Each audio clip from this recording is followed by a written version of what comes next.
It's hard to know how to strength train for the Finke Desert Race because there's a lot of conflicting opinions. If you ask 10 different Finke riders how to train or how to strength train and what you need to do, you're going to get 10 different answers, which makes it hard to decide what you actually need to do to be able to do the best when you get out to Finke.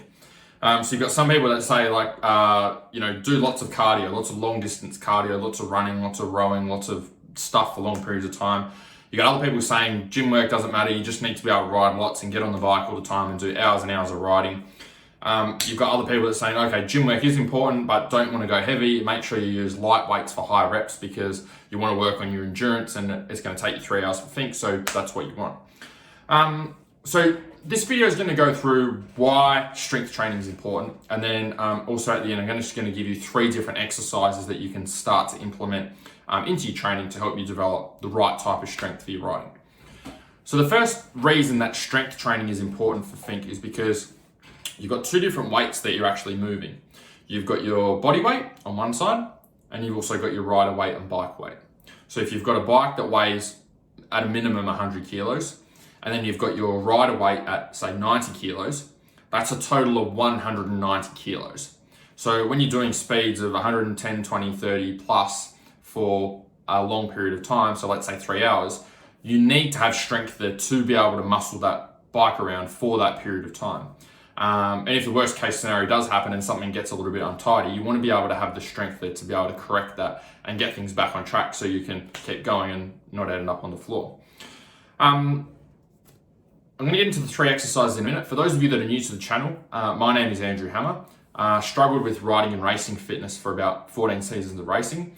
So hopefully these videos help you to not be one of those riders and you can enjoy your riding a little bit more. So the 3 exercises, or my top 3 exercises anyway.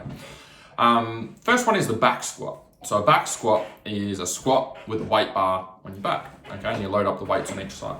So I'll give you a quick demonstration as best I can on this video. So you get the weight on your bar, you push your hips back, push knees out, and we go down, and then we come back up. Okay, so hips back, bend the knees, and then coming back up. So the reason the back squat's such a great movement is because it's resembling a lot of the positions that we have when we're on the bike. So if I'm on the bike and I'm in, let's say, the attack position, okay, roughly, it's a very similar position to where I'm moving in the squat. So if that's my hand on the handlebars, I'm just moving my hands to having it on the back, and I've got a little bit of load as I'm moving backwards and forwards, okay? It's a very similar position to what we have on the bike. So the great thing about the squat is that we can load it up with the bar, okay? You can get your squat, you can do 30 kilos, 40 kilos, 50 kilos, 100 kilos with squats. So when you can do 100 kilos with squats in the gym or in training at home, then when you get back on the bike, it's just gonna feel that much easier to be able to move up and down off the bike. One of the questions I have with that is, okay, but what if I want to build endurance? Like, do I need to do lots of reps or do I need to do higher weights? How does that work? So the best way to be able to build your endurance is actually to work on your overall strength, not to work on endurance reps. And the reason that is because let's say, for example, let's say you can squat with 50 kilos on your back, okay? And that's the most you can do for 1 rep. If I gave you an empty bar, so just a normal bar with no weights, which weighs about 20 kilos, how many reps do you think you could do, okay, just with that empty bar? You might say maybe 15 reps, okay? You come up with your own number. Now, let's say over the coming months, you put in the work and you got your squat up, okay? You lifted heavy weights and you got that movement stronger, and you got your squat from 50 kilos up to 100 kilos, okay? So you doubled it. Now, if you can do 100 kilos for 1 rep, if we took the weight off and I gave you that same empty bar again, so just the 20 kilo bar, how many reps do you think you could do with the 20 kilos? So you might say maybe 30 reps, right? So what's just happened there is your endurance has just improved. You've gone from being able to move a weight 15 times to being able to move a weight 30 times. And the best way to be able to do that is to improve your overall strength. It's not to do 20 or 30 or 40 or 50 rep sets. It's to get stronger with anywhere between 3 to 12 reps. Okay, that's the best way to be able to improve your endurance to help with your riding. And you can use a back squat as a great starting tool. Second movement is the deadlift. So deadlift is when we've got a weight bar again, we start at the floor just below the knee and we stand up with the bar up to a standing position. And so the reason this movement is so good for riding is it's similar to the squat. So if I'm on the bike in the attack position like this and I've got my hands on the handlebars, literally the only thing that's changing is the position of the weight. Okay, that's the attack position on the bike. This is the position for the deadlift. So the great thing about the deadlift again is we can load that up with heaps of weight as well. And so if we can load that up with a bit more weight than what we can when we're moving on the bike, then when we get back to the bike, it's going to feel a lot easier to be able to move. Our third movement is bent over row. So a bent over row, again with a barbell, is we're going to have the bar, let's say, at the top of the knee, and we're going to pull the bar into your belly button.